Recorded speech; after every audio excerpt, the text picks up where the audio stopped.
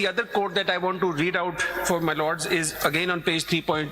Paragraph 3.2, page 4, and it addresses these issues. The increasing political attacks on the judiciary are diminishing the independence of judiciary, and equally important, the public's confidence in it.